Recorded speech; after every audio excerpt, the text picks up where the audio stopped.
안녕하세요. 또 고품격 독서 프로를 지향하는 책 쓰는 사람, 책 읽는 사람. 이번 시간도 지난 시간에 이어서 신주 사기, 신주 사마천 사기의 이제 주요 내용을 가지고 이제 말씀을 나누고 있습니다. 오늘도 이제 신주 사마천 사기 같이 이제 번역하고 신주 다루신 이제 두 분 선생님 나오셨습니다. 최은태 선생님 나오셨습니다. 안녕하세요. 정은태입니다. 송기석 선생님 나오셨습니다. 안녕하세요. 송기섭입니다.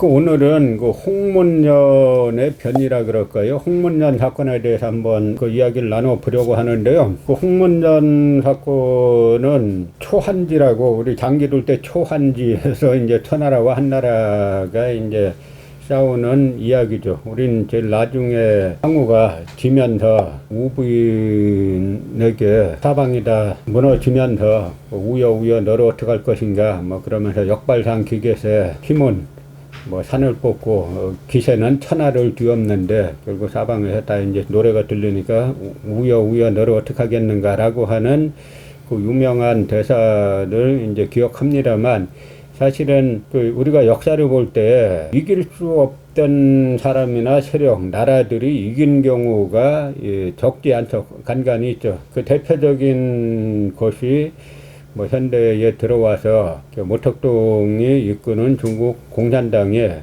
장개석이 이끄는 중국 국민당을 꺾은 것도 이게 역사상 상당히 이변이죠. 심지어 스탈린 같은 경우도 저거는 국공내전은 무조건 국민당이 이긴다라고 해가지고 스탈린도 계속 장개석하고 상대하려고 그랬지 모택동을 별로 상대하려고 하지 않았음에도 불구하고 모두의 예상을 뒤엎고 모택동이 그 승리하면서 중국 공산당이 지금까지 이제 중원을 지배하게 됩니다. 이 항우와 유방도 이제 마찬가지인데요. 오늘 이 시간에는 홍문년뿐만 아니라 이 홍문년의 사태가 달라졌으면 아마 항우가 중원을 통일했을 텐데 그 전세를 바꿔버린 이제 홍문년 이야기를 좀 나누고, 그다음에 홍문년 이야기와 함께 왜 모든 면에서 열세였던 유방이 모든 면에서 우세였던 그 항우를 꺾고 중원을 제패할 수 있었나, 이 두 가지 주제를 이제 말씀을 좀 드리려고 합니다. 또 홍문년은 보면은 뭐 경국으로도 나오고, 제가 중국 가끔 뭐 답사 가서 뭐 TV 틀어보면 이 홍문년 주제로 한 뭐 사극들이 이제 상당히 많아요. 영화도 있고. 그만큼 이제 홍문년 사건이 중국 사람들은 상당히 뭐 좋아하기도 하고 이 재밌는 프로죠. 먼저 이제 홍문년이 뭐냐면 이제 서기전 206년 사건인데요. 요 사건이 벌어지면서 비로소 유방이 이제 한나라를 이제 건국할 수 있었다라고 해가지고 원년으로 삼는데, 이 홍문년이 어디냐면 그 진나라 도성이 도읍이 그 당시 이제 함양이라고 있습니다. 그 서안에서 별로 멀지 않은 곳인데요. 그 함양 근교에 신풍홍문이라는 곳이 있는데, 지금 삼사성 서안시에 임동구라고 있어요. 여기에 바로 신풍진 홍문보촌이라고 있는데, 바로 거기에서 벌어진 항우와 이제 유방 사이의 사건을 말하는 거죠. 처음에 이 홍문년을 만든 쪽은 이제 항우 쪽에서 먼저 만들지 않습니까? 그 말씀을 좀 이렇게 해주세요. 이제 그 홍문년 그 관련해 가지고 이제 배경을 이제 말씀을 드릴게요. 해왕이 항우하고 유방을 분리를 해서 공격을 하도록 합니다. 진나라를. 그러면 이제 항우는 이제 어디를 공격하냐면 그 조나라 한단을 이제 거롭군 그쪽을 공격하라고 하고, 유방한테는 진나라 관중을 점령하라고 하는 거예요. 네 개 관을 이제 그 중심을 해가지고 거기를 관중이라는 거예요. 그게 이제 진나라를 따지는 거죠. 진시황의 진나라를 따지는 겁니다. 그래서 관중을 먼저 평정하는 사람을 왕이 된다, 이제 그렇게 얘기를 했어요. 초해왕이 덕망을 가진 사람이 거기를 점령해서 통일하려고 그랬던 거죠, 사실상은. 그리고 이제 항우는 그 이제 이 거롭군, 그러니까 지금 한단을 조나라를 치면서 거기에 이제 장암이 있거든요. 장암이 거기를 이제 먼저 치라 그런 거예요. 거기서 이겼어요. 이기고 이제 나중에 이 관중으로 들어갑니다. 이제 보고도 안 하고 그냥 들어가는 거예요. 이미 이제 그 유방이 이제 남양을 거쳐가지고 무관을 거쳐가지고 함양 그 이 도성에 들어가서 항복을 받아내요. 진나라 그 자영이라고 이제 그 이세는 죽고 항복을 받아내가지고 보물창고를 봉인하고 난 다음에 항우가 이제 들어옵니다. 이제 이미 다 점령을 했습니다. 유방도 본인이 관중의 왕이 된다는 것을 본인을 알고 있어요. 그리고 관중 주민들한테도 얘기를 했고, 이 진나라의 가혹한 법을 약법 3장 그러니까 세 가지로 간단하게 줄여서 하겠다니까 상당히 기뻐하고 인심을 얻었습니다. 이제 그 상태에서 이제 항우가 이제 들어온 거죠. 항우가 들어올 때 그 한 40만 명을 끌고 온 거죠. 그리고 이제 유방은 10만이에요, 그 당시. 그러니까 이제 게임이 안 되잖아요. 한국간에서 이제 유방도 욕심이 있었던 거죠. 부하가 한국간에서 막으면은, 항우를 막으면은 여기 관중의 왕이 될 수 있다. 막으라 이게, 항우 못 들어오게. 이제 그러다가 항우가 경포를 시켜가지고 항우과를 칩니다. 쳐가지고 이겨요. 그래가지고 희수까지 들어와요. 희수가 이제 어디냐면은 거기 이제 함양 가까이 들어온 거예요. 들어오니까 유방이 이제 거의 이제 깨질 단계잖아요. 얼마 안 되니까. 그러니까 이제 그때 누가 있었냐면은 항우의 아마 친척이 될 거예요. 이제 그 사람이 장량을 살리려고, 장량. 그 당시 장량이 이제 유방의 참모로 있었던 거죠. 그 사람을 옛날에 신세진 게 있어가지고 그 사람을 살려야 되겠다고 먼저 가서 얘기한 거예요. 장량이 또 그걸 유방한테 얘기해가지고 도저히 승산이 없으니까 이제 홍문현에 가서 이제 자리를 마련해서 거기서 잘못했다고 사과를 하고 홍문의 연을 잔치를 베풀게 된 것이죠. 사실상. 예. 근데 보면은 그 당시 이제 둘 다 항우나 유방이나 다 천하라 장수들이잖아요. 예. 그런데 초회왕이 자기도 왕이잖아요. 먼저 관중을 들어가는 자를 왕을 시키겠다라고 하면 그 왕의 의미는 어떤 의미가 있는 거죠? 이제 그러니까 자기는 이제 이 초나라 왕이 됐기 때문에 자기는 패왕이고, 옛날처럼 패왕이고, 관중에 들어간 사람 진나라 왕을 시키겠다. 우리가 전국시대는 다 왕을 지칭했잖아요. 에? 자기는 이제 초나라의 왕이 되고 관중을 먼저 들어간 사람한테 왕이 된다. 넌 그쪽에 왕을 줄게. 이제 패왕으로 되는 거죠. 패왕. 저는 그렇게 생각합니다. 예. 그러니까 이때 이제 유방이 먼저 관중에 들어갔잖아요. 근데 유방은 뭐 사실 나중에 상당히 신격화됐는데, 유방은 사실 어떻게 보면 처음에 뭐 건달 좀 비슷한 그런 성향이지 않습니까? 그래서 뭐 여자 좋아하고 재물 좋아하고 하는데, 뭐 관중에 들어가서는 당연히 뭐 약탈하고 할 것 같은데 안 한단 말이죠. 그래서 여기에서 이제 항우 쪽에서 약탈 안 하는 거 보니까 제가 천하에 욕심이 있다, 이제 이렇게 돼가지고 홍문연을 기획을 하는 거잖아요. 근데 사실은 그 유방도 약탈을 하려고 그랬었죠. 근데 번케이 만류에 의해서 이제 참은 건데, 사실 바로 이제 항우하고 유방하고의 차이가 그거예요. 항우는 부하들이 뭐라고 얘기를 해도 듣지를 않습니다.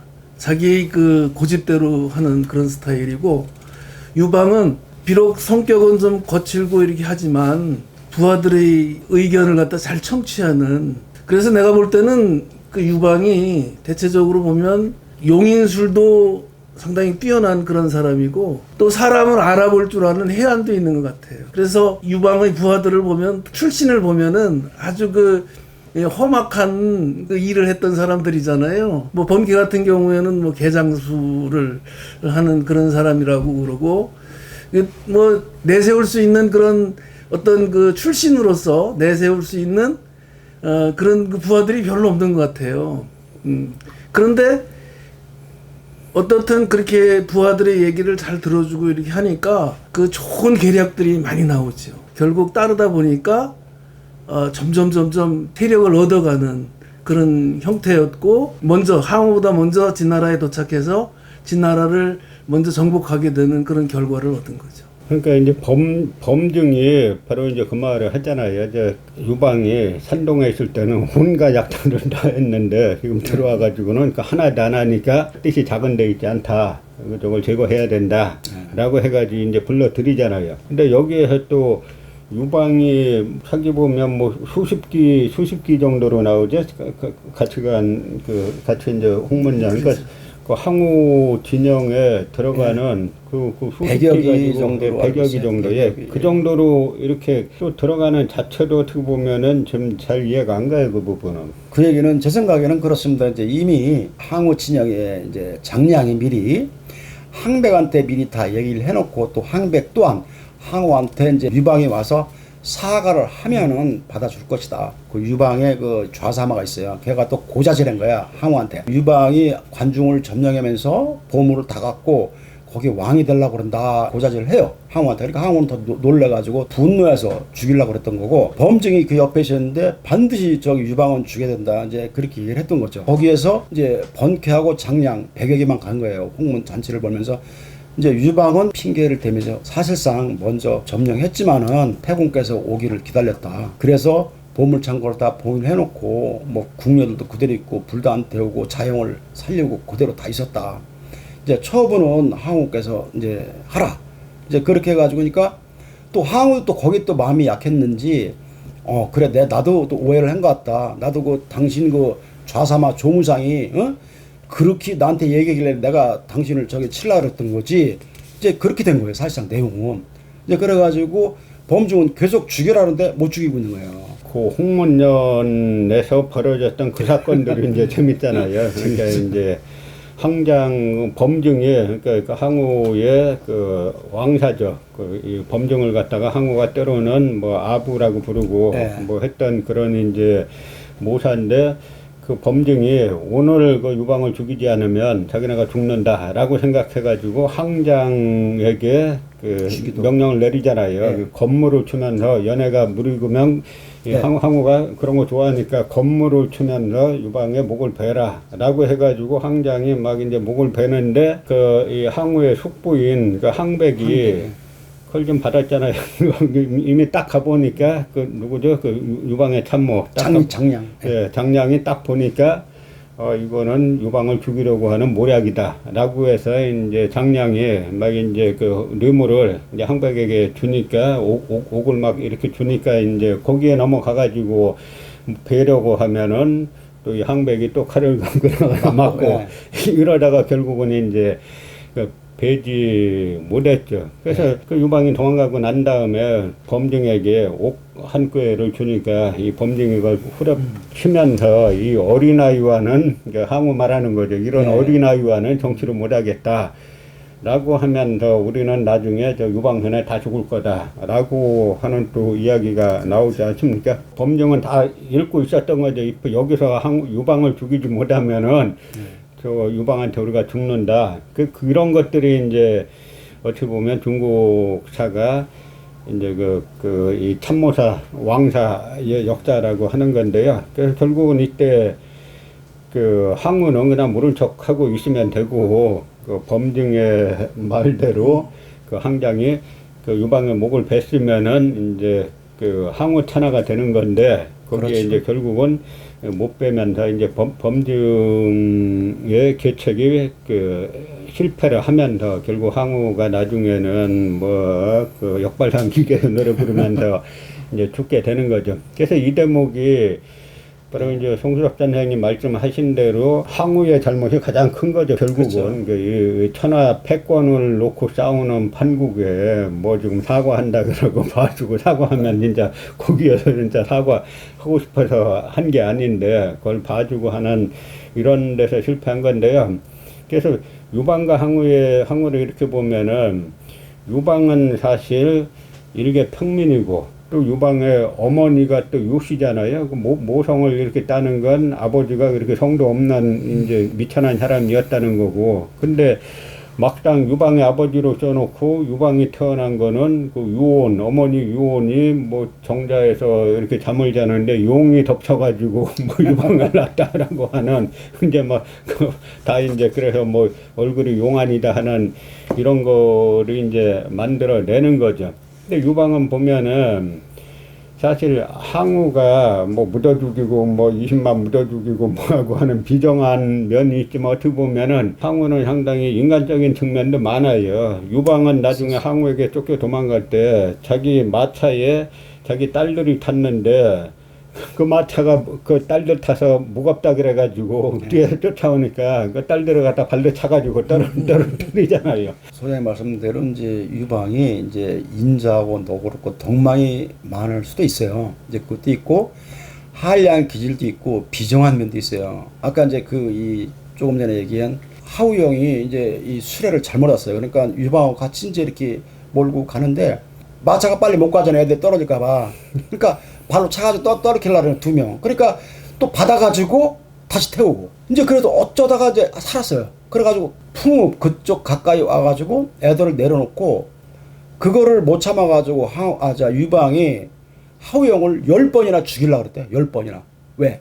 내가 죽게 생겼는데 너는 왜 애들 살렸냐 그 얘기죠. 그러니까 비정한 면도 있는 거예요. 살상은. 그러니까 그렇게 보면 이 유방이 꼭 뭐 인자하고 너 그렇고 그것만 아니다. 이제 그렇게 생각을 합니다. 저기 개국공신 다 죽였는데 그렇게 인자할 수는 없고요. 그래서 나중에 결국 이 홍문년에서 유방을 죽이지 못했기 때문에 결국 이제 유방이 승리를 했죠.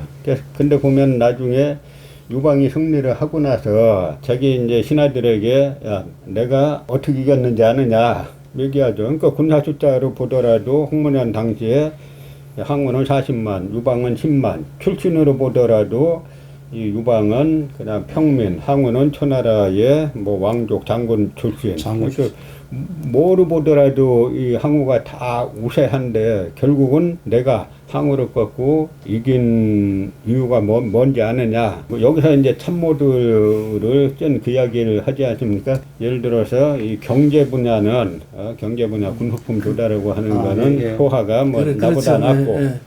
그 말씀드릴게요.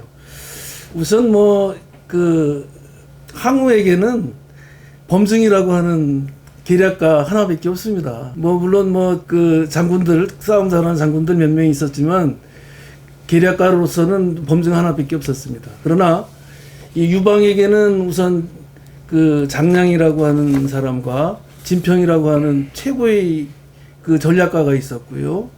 그 다음에 이제 소화라고 하는 그 내정을 다 책임지는 그 싸움을 하는데 지원해주고 그런 일을 아주 충실하게 하는 사람이 있었고, 그 다음에 이제 싸움터에 나가면은 백전백승하는 조참이라고 하는 장군이 있었거든요. 그것만 비교를 해보더라도 나중에 어떻게 될 것이라고 하는 것이 어느 정도 파악이 되잖아요. 그런데 이제 이 항우는 그마저도 결국 유방의 반관계에 몰려가지고 이 범증을 갖다 쳐내잖아요. 이 범증이 결국 항우에게서 떨어져 나가는 순간 이미 이제 결판 났다고 볼 수가 있는 거죠. 그 범증이 이제 결국 항우에게서 떠나가고 가다가 죽잖아요. 세가 역전되는 이제 전환점이 되는 거죠. 그러니까 이제 유방이 이 경제 정책 운영하는 거는 소화가 나보다 낫고, 그리고 군사 운영하는 거는 한신이 나보다 낫고, 그다음에 장마간에서 천리박해 승패를 결정하는 거는 장량이 나보다 낫다. 이들이 다 나보다 나은데 나는 이들을 다 내 참모로 뒀는데 항우는 참모라고 그 범증 하나 있는데 결국 범증도 거두지 못했지 않느냐. 그래서 내가 이긴 거다라고 한 말이 대단히 이제 그 유명한 말이고요. 사기에서 홍문년이라든지 나중에 그 유방이 이제 그렇게 평하는 것이라든지 이런 것들이 상당히 이제 와 닿죠. 특히 이제 한마디 한마디가 우리가 원문과 함께 이렇게 읽어보면은 다 이제 새롭게 와 닿는 거죠. 그래서 결국 이제 유방이 항우를 꺾고 천하를, 그러니까 한나라가 그다음에 이제 진나라를 이어가지고 이제 중원을 통일했죠. 근데 여기에 또 항상 우리는 우리 역사하고 관련을 또 한번 이야기해야 되잖아요. 거기에 뭐가 있냐면 처음에 유방이 중원을 차지하고 나서 이제 동성제후, 이성제후들이 있지 않습니까? 자기 같은 유씨를 왕으로 봉하고 그다음에 다른 이성제후들을 이제 왕으로 봉하는데 우리의 관심을 끄는 이성제후가 당시 이제 연나라 간 인물 있잖아요. 네, 노관, 장도. 예. 노관이 사실 그 유방하고 같은 고향 사람이잖아요. 그리고 많은 공을 세워서 연나라, 지금의 북경 부근에 있는 연나라의 왕으로 봉했다가 이제 그 이성제후를 제거하니까 노관이 이제 흉노로 들어가죠. 그러니까 여기에서 바로 그 유명한 위만이 등장하는 거예요. 이 위만이 노관의 이제 부하였는데 노관이 흉노로 들어가니까 위만은 조선으로 이제 고조선으로 이제 망명을 하는 거죠. 그래서 망명한 장소를 갖다가 처음 무슨 지금의 평양이니 뭐니 하는 식민사학 얘기들 그건 사기로 한번 읽어보면 말 같지도 않다라는 거를 사기 한번 읽어보면 다 나옵니다. 왜냐하면 그러니까 유방이 이제 노관을 정벌하기 위해서 군사를 보내잖아요. 그 싸우는 장소 가장 북쪽으로 가봐야 지금의 북경 부근이에요. 그러니까 그 이야기는 이 당시 중국이 한나라에 국경이라는 것이 북경저 너머까지도 잘 못 가는 겁니다. 그런데 무슨 위만이 그 멀구먼 만주를 옛날에 북경까지 사신 한번 갔다 오면 보통 6개월 정도가 걸리는데 그 몇 달씩 거기까지 갈 이유도 없고, 그리고 그 회남자의 그 한나라 왕족이죠. 뭐냐면 갈석을 지나면 조선이다라고 해가지고 지금의 이제 그 하복섬 노령현 북쪽에 있는 갈석 거길 지나면 조선이라고 나와 있고, 그래서 이제 그 갈석산 부근에 노령현이 있고 그 자리가 낙랑군 조선한 자리다라고 하는 게 중국의 여러 사료에 나오죠. 저희가 신주에 그런 이야기들을 다 썼습니다. 그러니까 이런 단편적인 지금 식민사학 같이 자기네한테 유리한, 그러니까 식민사학에 유리하다는 건 일본 구구파한테 유리하다는 건데, 이 나라 역사학자들은 어떻게 그런 것들만 골라서 단편 해가지고 이제 구상을 하는데요. 이 사기를 전체적으로 보면 다 말 같지도 않은 이야기다라고 하는 거를 충분히 알 수가 있습니다. 그러니까 이 신주 사기는 우리가 단지 중국의 항화 유방뿐만이 아니라 그 결과 유방에 이성제후 제거 정책을 쓰면서 노관을 제거하려고 하니까 거기에서 이제 노관의 부하인 위만이 고조선으로 망명하고, 여기서 또 역사가 바뀌는 그 이야기고요. 그래서 우리 역사와 아주 밀접한 관련이 있다는 관점을 가지고 이 사기를 이제 봐주시길 이제 바랍니다. 오늘 책 쓰는 사람, 책 읽는 사람, 이 고품격 독서 프로를 마치겠습니다. 자, 인사하시죠. 고맙습니다.